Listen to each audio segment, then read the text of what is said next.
nga ba ang pagsisisi? Yes, kumpirmado at mismong si Charisse Solomon ang nagkumpirma na last show na nga ng Tahanang Pinakamasaya noong Saturday.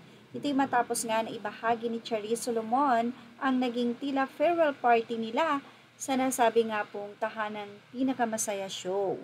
At doon nga sa comment section ay may nagtanong sa kanya mga netizen kung last day na nga ba ng Tahanang Pinakamasaya noong Saturday. Agad-agad naman sinagot ito at walang paligoy-ligoy ni Charisse at sinabi niyang yes. Tinanong din si Charisse kung ano ba ang papalit sa nasabing time slot nila. Ayon kay Charisse ay wala siyang idea.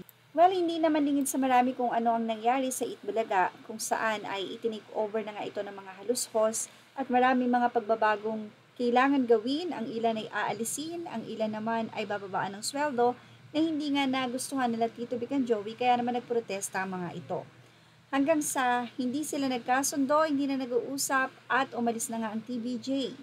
At dahil nga nagwagi ang TVJ sa trademark ng Itbulaga ay binago nga ng Tape Incorporated kung saan host sila Paulo Contis, Sco Moreno at ang iba pa na Tahanang Pinakamasaya. Well, ina-expect nga na masusurvive ito kahit na nga hindi Itbulaga ang kanilang name.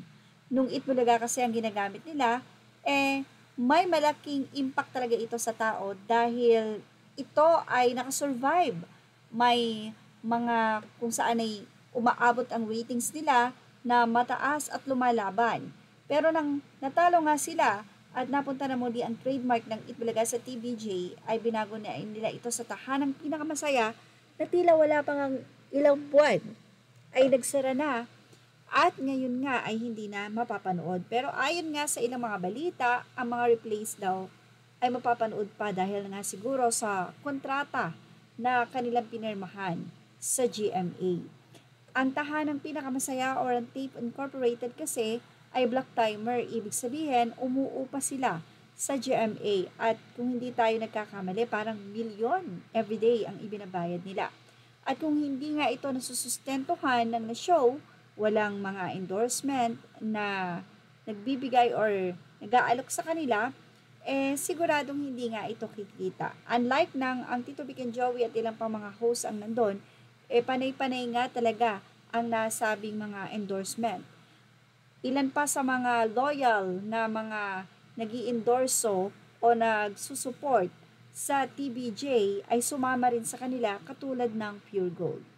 Well, sa nga ng mga netizen, tila negative daw kasi nag-start ang Tahanang Pinakamasaya or ginamit nilang Itbulaga. Kaya doon natapos. Pero siguro talaga masasabi natin na iba talaga ang dating ng Itbulaga. Dahil nung nawala nga ito sa GMA, ay kasabay din itong nawala ang mga fans. Well, iba talaga kapag loyal viewers. Susundan at susundan ka kahit saan ka pa magpunta. At yan ang ating Miss Lee Vlog Update. Tutok pa for more showbiz update. Thank you for watching.